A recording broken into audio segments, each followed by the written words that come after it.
You ever come into the house, decide you want some popcorn?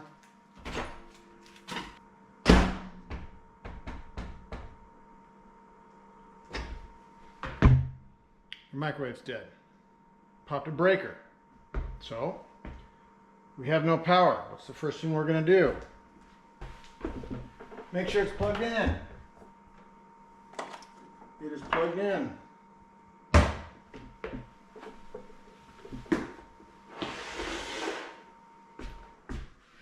Next thing you're going to do is check the breaker out by the wall. My panel is outside. Yours might be in a basement or a garage or inside. Mine is outside, so that's where I'm going. Okay, on your circuit breaker in your panel, you should have one labeled microwave. If you'll notice, that one is not pushed over the way the others are. See how these aren't moving? And that one's doing that. That's your indication that it's popped. So what you need to do is turn it over this way and it'll stop. That means it's completely off, and then you'd click it back that way to turn it back on. I'm not going to do that yet because we're working on the microwave, and this is going to keep power from going to the outlet the microwave is plugged into. Now we're going to unplug the microwave anyways, but just to make sure, I'd rather have no power going to the source so there's no issues or any possibility of that having electricity to it. So this is actually more of a common problem than you would think. And it stems from a pretty simple thing and a very inexpensive thing to fix. But first, in full transparency, which nobody's asking for or requesting, I've already done this once and I started it. What I did was I took out this top plastic piece, which is right here. So this piece goes right there. It's up there like that, okay? Now the reason I don't have it back on there, and you'll see that the screen, the filter is missing too. We're gonna put all that back in. I did this once. I wanted to see if I could fix the problem without having to buy any new parts, but it turns out that I had to. And then with that being said, sorry, OCD. I wanted to see if I could fix it without buying any new parts, and so I took these pieces off. Now, one of the things you have to understand about appliances in today's day and age is what I like to say, they make it to break it. They make things so that they will break, so that you have to buy parts or replace the whole thing. So for example, this is GE, right? And this isn't just GE, this is Samsung and LG and Whirlpool and all the other appliance manufacturers. They don't make as much money if they make you a good product that lasts for 10 or 15 or 20 years, like the products our parents had and we grew up with. Instead, they make everything with cheap plastic and do things intentionally so that they will break. For example, you'll notice this top grill piece. This is secured together with this side piece, and these come together at the top and are held together by one screw. Well, look what hits that area all the time. That's right where the door handles or the door closes, right? So that's where you're going to get a lot of pressure and a lot of movement. So what do? Do you think they reinforce the area, put some thick plastic or a piece of metal maybe? No. They actually create a thinner, smaller little flange, so they thin out the material right where the most impact is happening because it's going to break. This piece right now, piece of plastic, no electronics, nothing else. This singular piece, if you wanted to replace it on the GE website, is over $200. $200 for a piece of plastic. That's it. The entire microwave can be bought brand new for about $450 right now. $200, $450. Now, if this piece breaks, which it always does, as you will see, as you can see, This is $150. So again, piece of plastic, you're $350 in, or are you going to buy a new microwave? That's what they do intentionally. They want things to break. They design them to break so that you have to buy replacement parts and or replace the entire appliance. And again, it's not just GE, it's all the manufacturers. It's called planned obsolescence. You can look it up. It's a sad reality of the day that we live in, but it's a shame they're more concerned about making money. It is what it is. Going forward, that's why I want to do everything I can to extend the life of the products that I've purchased and not have to call a repairman and spend a lot of money to fix something that ultimately is not very difficult to fix, if that's something that I can do.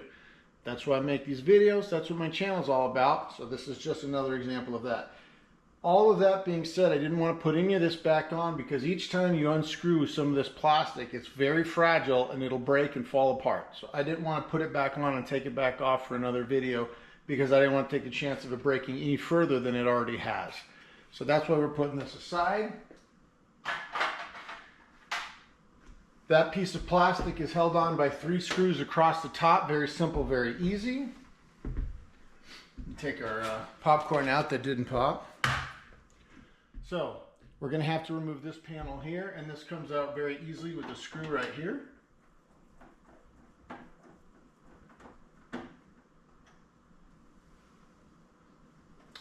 And I believe there's another screw.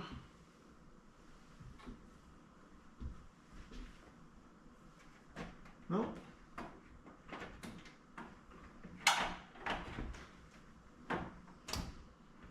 Be very careful. Be very careful when you're taking this off. Again, it's designed to break. So just be everything you need to do softly and slowly, and don't force anything because it'll snap. You'll hear a snap and that'll be it. Again, done intentionally. So, let's do this. We got this piece off. Let me move you. Let me move you so you can see better. Hold, please. So hopefully this is better for you to see. So we're going to take this off. And as you see, you have various connectors. Okay? So they all need to come off. Be very careful to hold the board, because the plastic pieces that hold the board on will also break. Everything will break. So just be soft and gentle.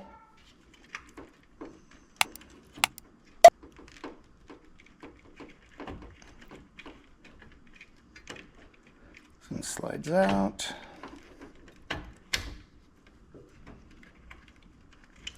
Some of them have little locking clips on them, so you'll need to squeeze those in. Some of them do not. But they all have unique fittings, so you won't be able to disconnect or reconnect the wrong piece.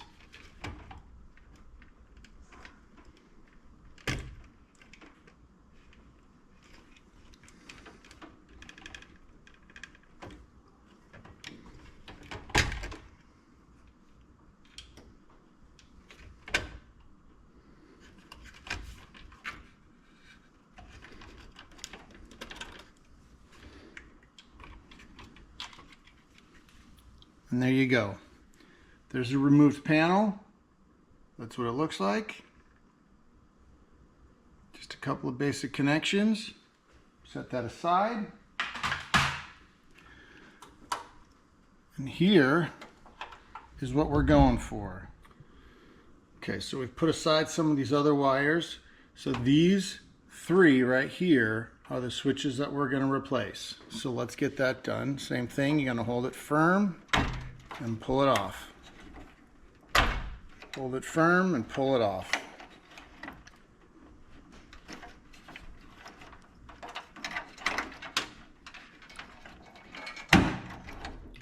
Alright, so the switches are in a little panel that sits right behind here. So we need to take these 2 screws out, and we're going to have to kind of maneuver it out like this to get it out. So let's give that a try here.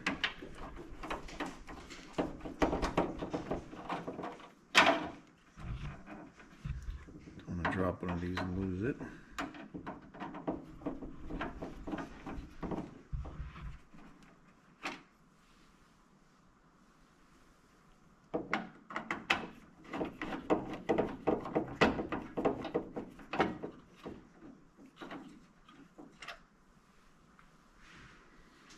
So that's going to free up the panel.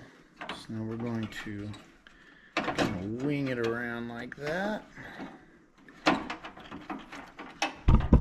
Oops. This guy's making rookie moves here. Here we go. Okay. And just like that, we have the panel out. So you can see that here's the switches, right, that are in here. Now these aren't snitches that get stitches, but switches. So just make sure we're aware of that, okay? So I'll show you real quick exactly what that looks like. Get a light up, see if you can see that better. There you go. So you can see exactly what this looks like. So here's the spot. So this is connected like this, right? We just pulled this out from behind there. So that sits on these slots in the front where where the door closes. So this is what it looks like. You can see here. You can see the buttons right there. So when the door closes,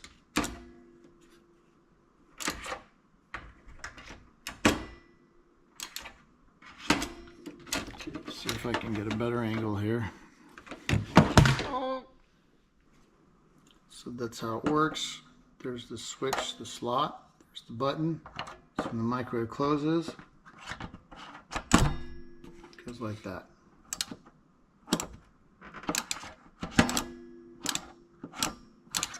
Of course, this is connected behind the door, so it comes in and then actuates the switch.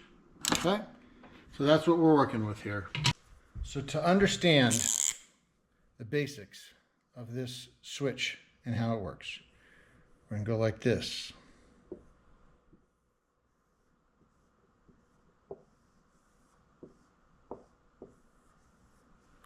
So, switches are either normally open or normally closed, which means in their resting state, they have either an open circuit, like this, or a closed circuit. So what does that mean? Well, if it's an open circuit and electricity is trying to come along, it can't get through because it's open, right? So if it's closed, then electricity can continue on. And these switches here are connected, if I can not mess this up, are connected to, we'll say, a task or a chore. So this might be to run the panel. Run panel. This might be for the light. This will be for something else, right? So, when the door to the microwave is open, you can't run the panel. You can't turn on the microwave and start using the microwave because this switch is connected to the power that runs the microwave. So it is designed to be open when the door to the microwave is open. However, you'll notice when you do open the door to the microwave, the interior light goes on, right? So this switch then closes when the door is open, activating the interior light. Of course, when you close the microwave door, then it's an open switch again. This one down here is a secondary switch, it's called. So there's 3 of them, and this is a secondary switch. It's essentially a backup. And this one has to be, this one follows the first one, the primary. So these are kind of mirror of one another. So if that one's open, this one's open. If that one's closed, this one's closed. So they're got to be on the same page for it to all run together. With that being said, you can't run the panel with the door open, but the internal light goes, when it's turned on, scratch that, reverse it. The light only goes on when the door is open. So it is closed when the door is open. And these 2 switches are open. In reverse, if you close the door and close these 2 switches, this switch becomes open. So the things that are controlled by these switches run when the door is closed, and the light on the inside of the microwave is controlled when the door is open. Does that make sense? Anyways, very simple, very basic, but I like to understand how things work. Now let me show you what those switches actually look like and show you on a meter what they sound like. So here are the switches. You probably can't read, but it says there's a little line. I'll see if I can put a graphic on there. But it says COM right here, which is your common wire. And then there's a little line that goes up and it says NC, which means it's normally closed, or a little line down here that says NO, which means it's normally open. So those are the different kinds of switches. Now you'll notice these switches are essentially identical apart from one thing, which is what? Exactly. This one's got a black button. This one has a red button. So that's how you know which one is which. Let me demonstrate. Here we have our multimeter. We're going to turn it to ohms, which is going to show our continuity, and volume, so it makes a beat. So it's very basic reading. It either has continuity or it doesn't. That's all you're looking. That's all we're going to do when it goes to volume here. Some multimeters are fancy and they can do a whole bunch of other stuff. I mean, this one has different features, but on this particular setting, on this multimeter, it either tells you have continuity, meaning that you can have electricity circulate, or you can't. And that will give you the outside the lines or outside the limit of the multimeter. Now, one thing you always have to do is test your test equipment. So I have probes that are connected. Rat's nest is what I have. So I have the two probes. You have your positive and your negative, your black and red connected down here, and then I just have banana clips connected to them, with our green being positive, yellow being negative, and that's just for ease of use. So if we touch these together, we should have continuity, and it should be. See? So the green light means success, you have continuity. So electricity can run through that circuit. When they're apart, obviously, the electricity can't get through. So it's outside the limit, meaning it doesn't read anything. You close that, now you're within the limits, okay? So we're gonna take this first one, we're gonna attach one clip here and one clip there, and right away, we're showing that it has continuity. Now watch what happens when I press the button. So it opens. So this particular switch, when the door is closed to the microwave, pushing that button down is a normally open switch, right?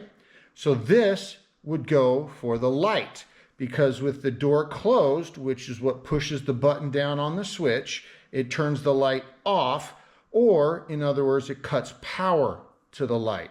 When you open the door, it takes off from the button, opening the button, which closes the circuit, allowing the light to go on. In reverse, the one with the red button doesn't do anything when you first close it so right now, if the door was open, you'd have an open switch. No power is going through it. When you close the microwave door and it hits the button, now you have power running through it. Now you can run the front panel. You can put in your minute, 2 minutes, get your popcorn.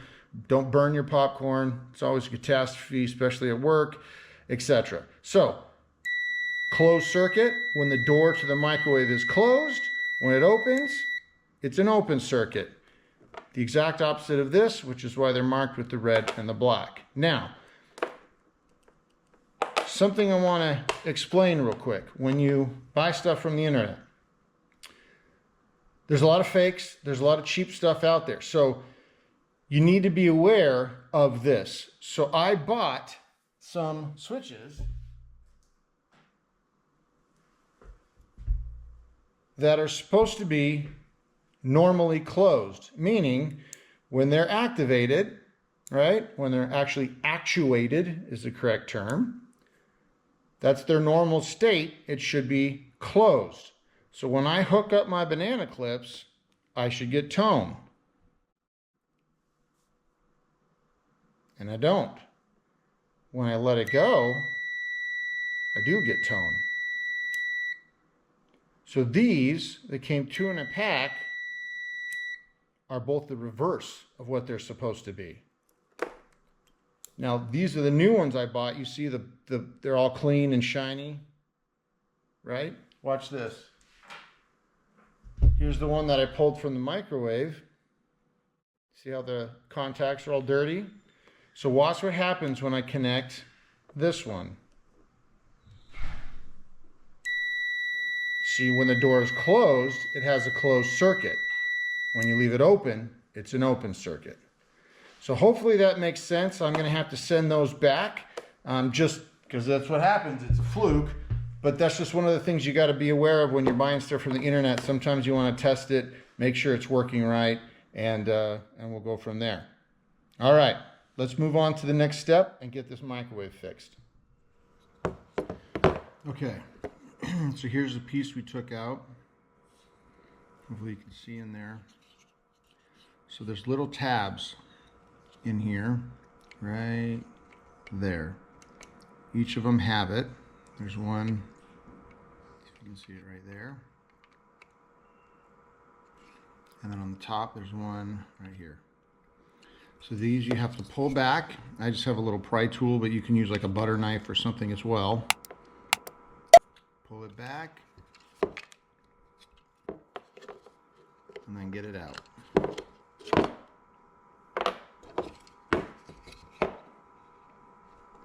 Pull it back. And some of them might be pretty sticky, just so you know. Might be harder than others. There you go. So I would also take some alcohol, some rubbing alcohol, and clean off this part right here. This is where the little hooks from the door go into, right? We looked at. Going like this. Bink. So the other thing too is if you change these, if you get new switches and it's still not working, there is a chance that this area, let's see if I can get some light into it. There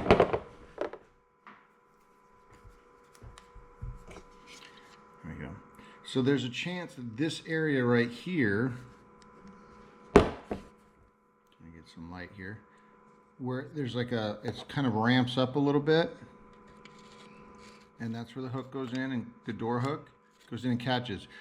If this starts to break off or is worn down too far, this area right here, if it's worn down too far, it may be setting off the switches at different times. So like 2 of these are supposed to be on and off exactly the same time, and it may mess up the timing, which could also pop your circuit breaker. So this piece is also replaceable. You can find it on Amazon as well.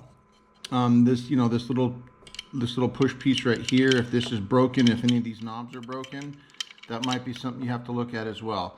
Start with this because you can replace these guys for, $9. I think you can get all 3 of them. But keep in mind that might be something you have to replace as well. If you get all those, they're all brand new, you put them in there right, and it still doesn't work, then take a look at that. Replacing that might be your next best bet. I want to say these are like $50 on Amazon, but I'll put a link in the description. All right, so obviously to put in a new one, we're going to do just the inverse. Now remember, this is how the door is going to close on it. So your button needs to be up like this.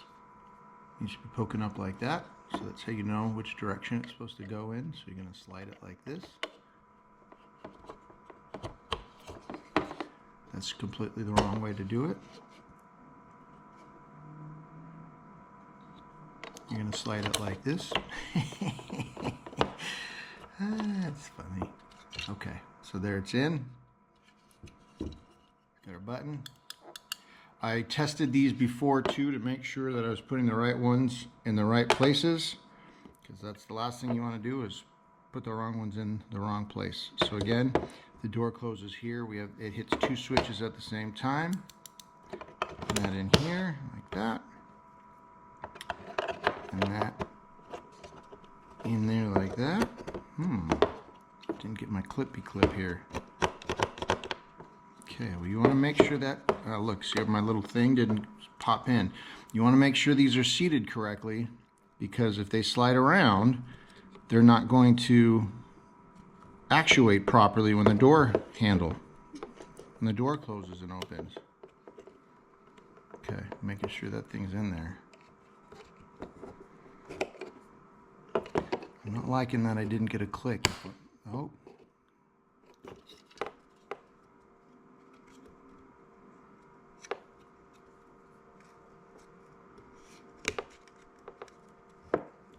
Right, it's seated in there. I broke off the very tip. Well, it looks like it disintegrated. Which again, based on the plastic that the rest of this thing is made of, it's no surprise. Alright, so that's pushed in all the way. But that's something I'll have to keep an eye on, because if I still have problems, that might be it. But as of now, yeah, see, it's loose. That's loosey-goosey. I don't like that. See the other one? Okay. The other ones can go up and down a little bit, but they can't go backwards and forwards. This one's a little bit, look at that. Okay, so what I did was I swapped out this piece actually. I don't recall if I told you or not, but I actually have replaced this microwave because of those plastic parts and the refusal of buying $300 worth of plastic. I just bought a new microwave, but I kept the old microwave for this very reason, so I can cannibalize it for pieces and parts. So I actually got this one off of my old microwave, and as you can see now, this one clicked in just very nice, very nice, clicked in very nice and very stable. And so these are all in there tight. And then the other thing I did was I got some rubbing alcohol, like I said, and I cleaned up these slots where the hooks in the door go into, just to make sure those are as clean, but they look good. So we're gonna go ahead and get this installed and hope it works.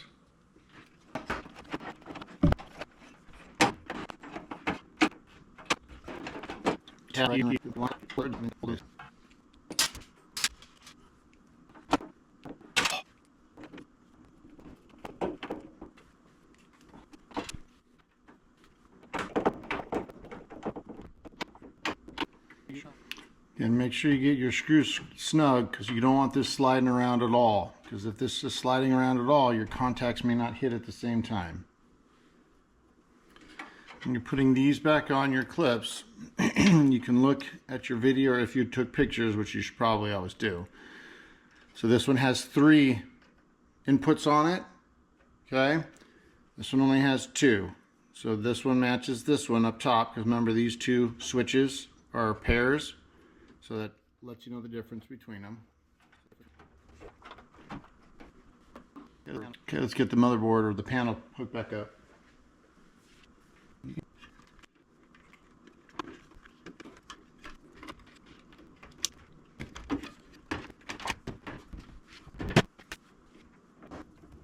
Okay, like I had said, I had already removed this top panel, and one of the things I did, and this is an important piece, is doing some maintenance. I replaced this filter that just slides up in here like this. The other one was, you can actually feel how heavy it is. This is very light, 1 or 2 ounces at most. I mean, it's very thin aluminum, it's very thin metal, but the filter goes right up there like that. It just slides in, and this is going to filter all the air that's coming through the top vent.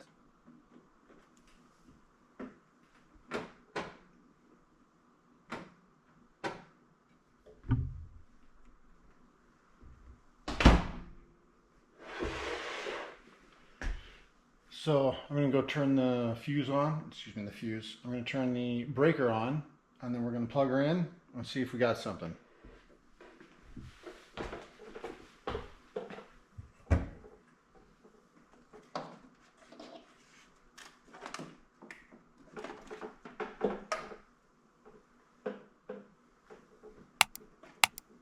Okay. Now it should go through a quick startup cycle.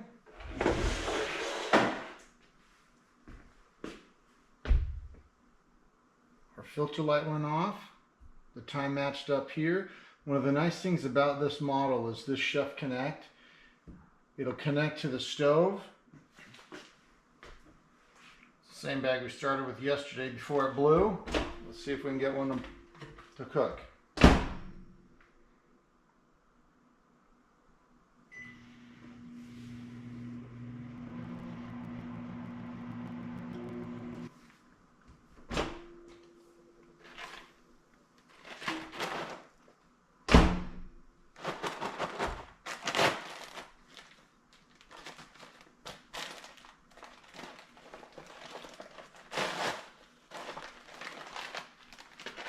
So we're back in business. So that's how it's done. Obviously we were able to get the parts for very, very inexpensive. Again, fortunately I had that piece from the old microwave. I don't know if that would have played a difference or not. It just was loose. Since I had it, I went ahead and switched it out. Don't know if that's going to be necessary for you, but if you switch out the switches, you make sure that you put the right ones in order. I don't know if I told you that I had tested the ones before I put them back into the piece that the door holds into. I tested them on the multimeter before I put them back in to make sure I was putting the right ones in the right place.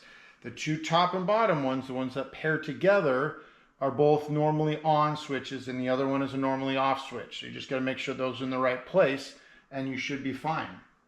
But before, at least, when we opened and closed the door and we turned it on, that's when things would go haywire and go south. There's one other piece of information though that I want to show you. In addition to what we did up here with the switching of the vent right there and cleaning that out, these are replaceable. Buy those on Amazon. There's two of them underneath here, and these things are atrocious.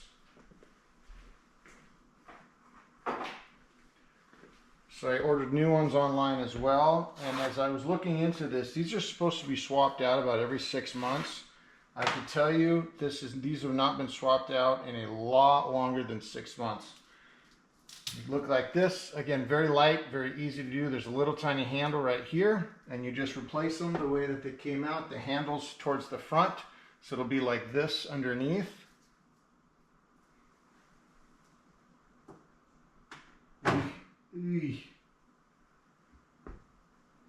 This is somewhat embarrassing, but that's why you need to switch those out every 6 months. I suppose it depends on how heavy a cooking you do in your stove or on your stove. We do a lot. Our stove is used multiple times a day by multiple people, so this is something I will need to start doing a better job at. And just like that, that's all it is. You just slide it into place. Oh my gosh. It's furry. It's literally furry. It's disgusting. That's the old one. That's the new one.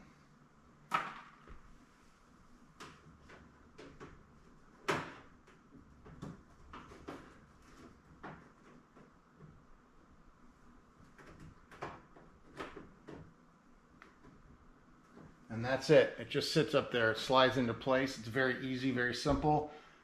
If you've had a lot of smells accumulating in your kitchen because you don't think it's venting well, that could be it, because that could block up all your ventilation. This is one of the areas that pulls up all the steam and everything while you're cooking, as well as this one does it while you're using the microwave as well.